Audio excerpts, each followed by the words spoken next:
Hello everyone and welcome to my channel. My name is Crown and today we are going to have some more stories that I hope that you will enjoy.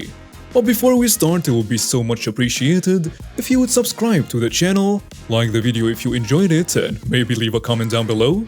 These simple clicks would mean a lot to the future of this channel and really reward the effort that I put in every day. And now, without further ado, let's go!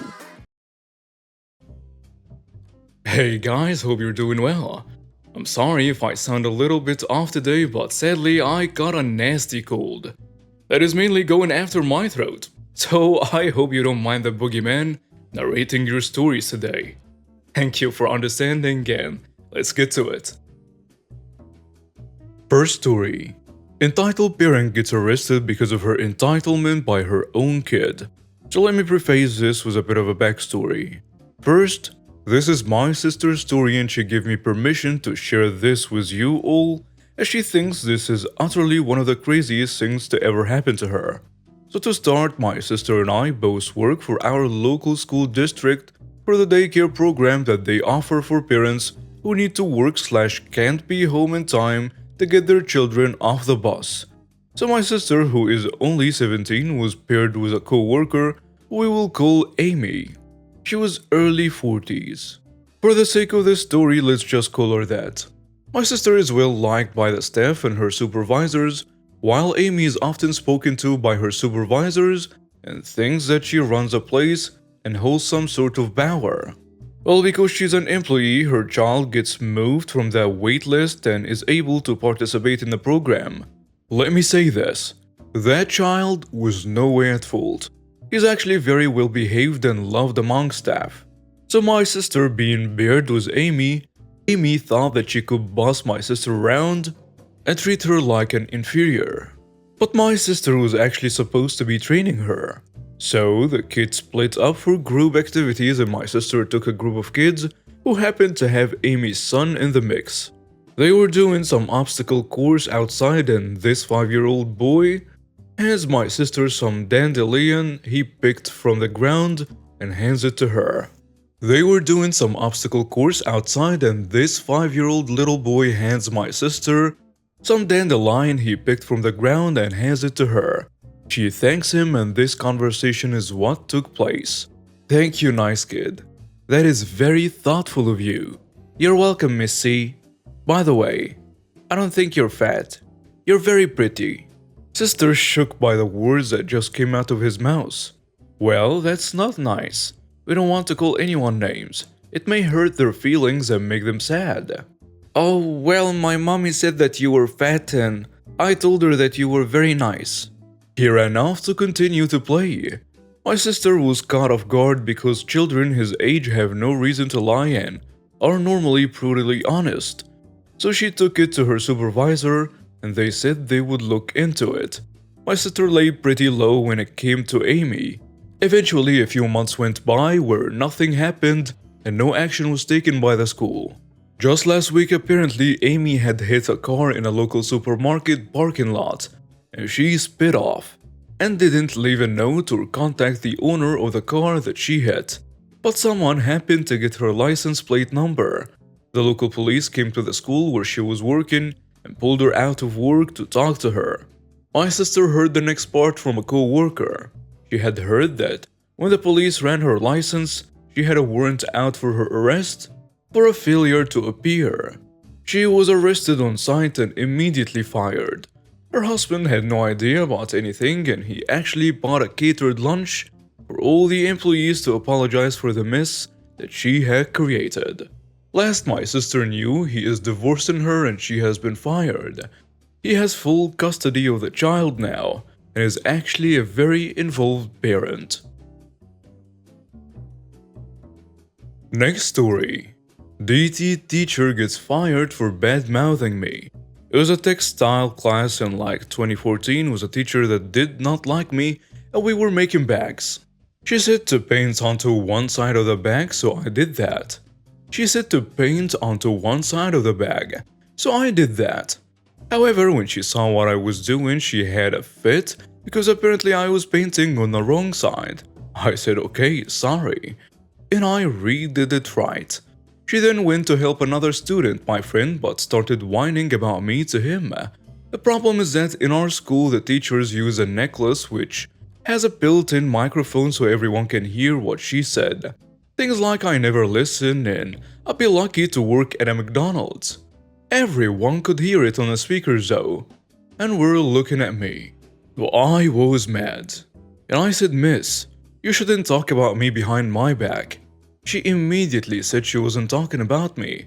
I said, yes, you were. We could all hear it on the sound system. To which she grabbed her speaker and said something about it being rude to listen in on a conversation, but I was about to explode because she was treating me like crap. So I went to grab my bag and leave the classroom. To which she started screaming at me and I just walked to my head of year's office and I told him, I had an argument with my teacher so I went to your office. So I wasn't missing and I didn't lose it. I did have anger management problems back then and I could have flipped out and hit her or something like that, so I left like I had been taught. And that's where this should end and I would have moved on, but she was just stubborn. That night my mom got a phone call from her saying that my behavior was unacceptable and that she was going to get me suspended or expelled for it. However, I had told my mom as soon as I got home what happened. Also, apart from my anger management, I was a good kid to the point I got awards out of 1,800 kids for excellent effort. So my mom hatched a plan and said she was deeply sorry and asked for a meeting with her, the head of the school, and us. We all showed up.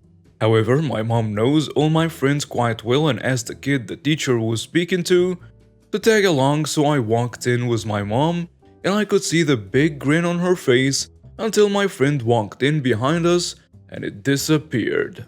The head of school asked me if I was aware of why I was here and I said, yes sir, I'm here for my behavior in the DT class and storming out, which I regret. However, the reason I did so was because I have anger management problems and do not want to do anything worse because of what she was doing.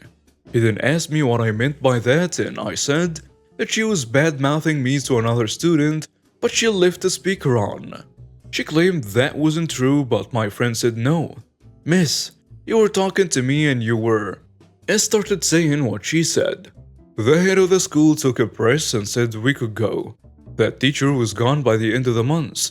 She said she left, but on my leaves day I asked my tutor, who is also a DT teacher, and he said no, she got fired. I still think about that a lot. And it always makes me feel better whenever someone is talking about me because karma is real, and it will work out sooner or later. Next story. Entitled Mother Demands Over Half of Pension, Gets Carer's Pension for Disabled Offspring. So it's been a while since I posted about my mother, but reading about a wannabe welfare scammer in another subreddit reminded me of her today. My entitled mother, to put it frankly, is a narcissistic borderline junkie who cannot comprehend why none of her 3 children, the myth witch, the mentally ill screw-up, and the petty criminal, speak to her after years of abuse and fraud. I haven't spoken to her for about 13 years now and she still goes on about ungrateful offspring on Facebook.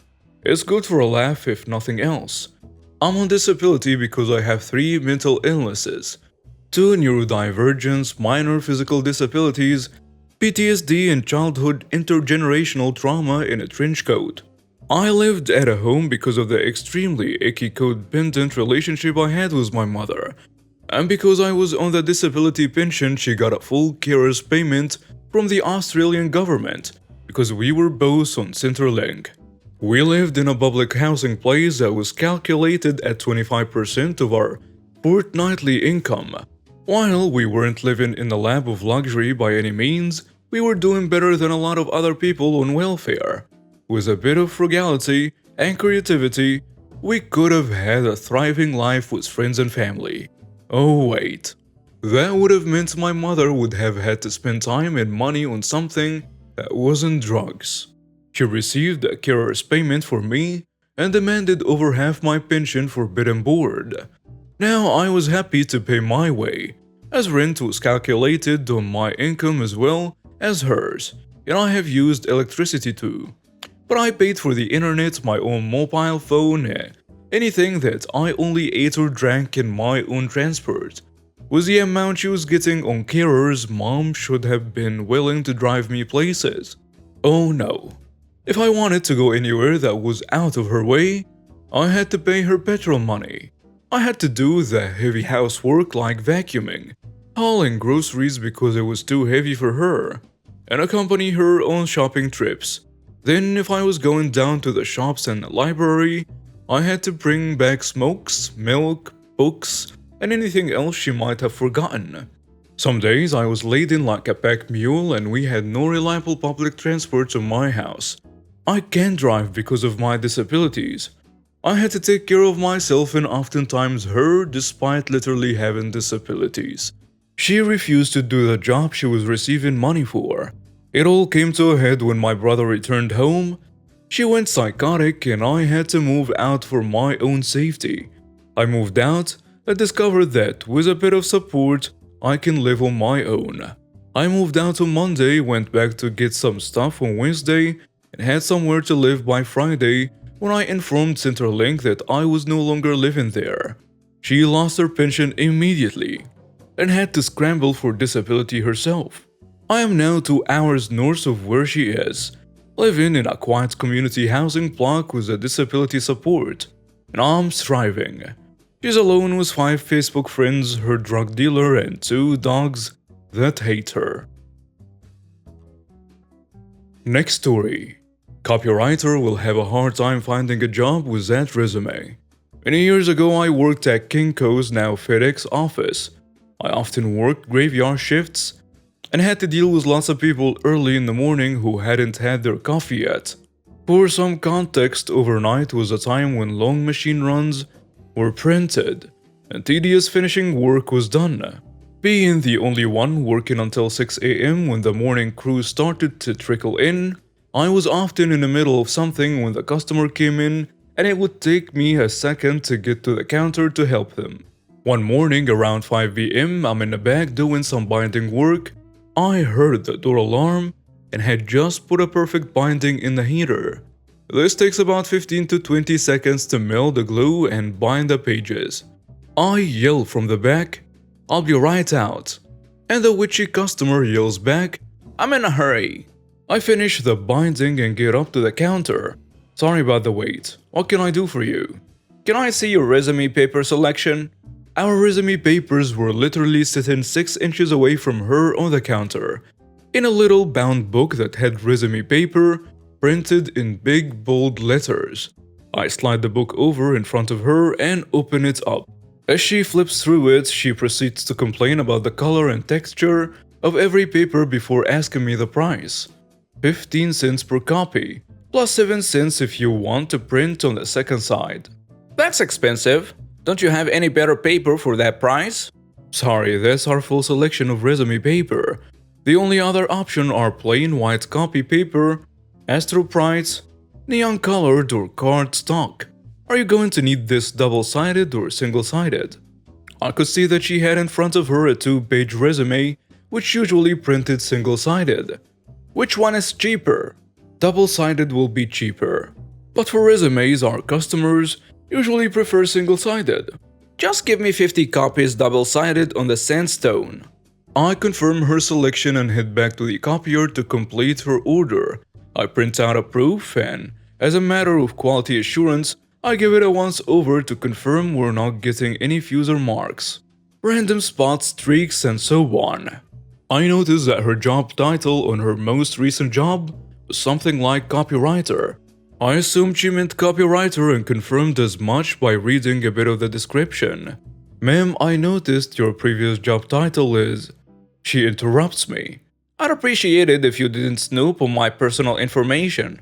I apologize, I just noticed a typo. "Please just print my order." Malicious compliance kicking in. Okay. I printed the entire stack of 50 resumes and was squaring them up when I noticed Lorem ipsum dollar sit amet in the last paragraph on the page. At this point I had to tell her, right?